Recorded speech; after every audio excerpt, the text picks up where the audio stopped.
The Abuja School of Social and Political Thought, a body of political analysts and observers, has called the Independent National Electoral Commission low in its performance in the 2023 general elections.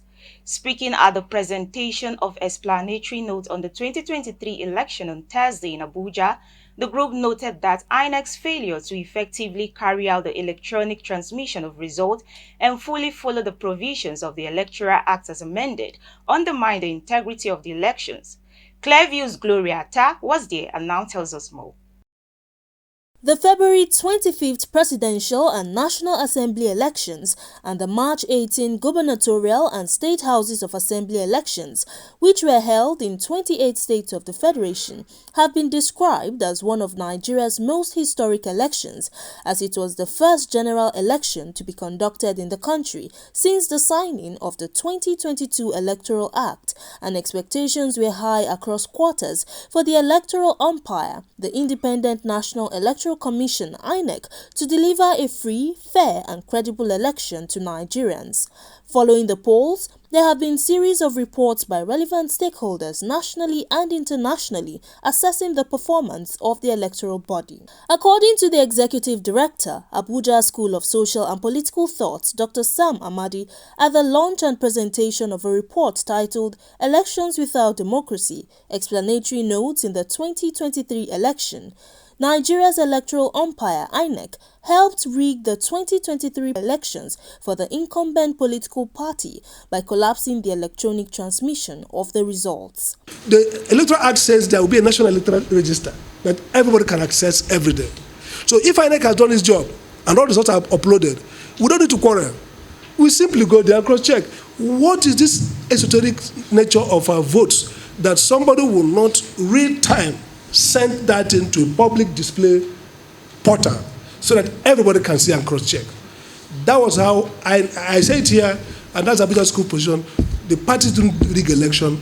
INEC rigged the 2023 presidential election and state elections. They rigged themselves by collapsing electronic transmission, and the court should punish INEC by nullifying all the wrong things they have done. We shouldn't relent on democracy, but we should fight to make democracy truly democratic, to make democracy responsive to accountability, to make democracy responsive to the desires of the people who are excluded. Also speaking at the event, Professor Udenta O. Udenta, a distinguished fellow, and other speakers said the 2023 election process was devoid of democratic practices and values, and stressed on the need to address the deep-rooted issues that have plagued Nigeria's democratic progress for years. Legitimacy flows from performance. If you fail to deliver and repeatedly fail to deliver after every election cycle, then something is congenitally wrong with the system.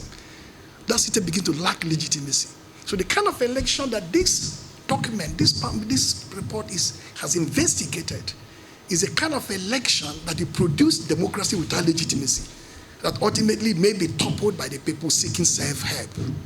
To avoid that self-help, this analysis will help to enrich the policy environment, not just for those of us who are curious about elections and democracy, but to reinforce our common understanding of these subjects. What we are doing and calling democracy is a far cry. For me, therefore, democracy, so-called in Nigeria, is nothing but civil rule. We need to have democracy, and things must be called in their proper names. It's in this country where somebody was governor, and for almost 2 decades, he continued to determine who would be the governor, who would be the senators representing the 3 senatorial districts in the country. How do you call that democracy? For us to begin to talk about government of the people, by the people and for the people, there has to be a fundamental change in the character and nature of the Nigerian state. The event, organized by the Abuja School of Social and Political Thoughts in collaboration with Center for Public Policy and Research, featured interactive session between stakeholders in attendance. Gloria Atta, reporting for Clearview News.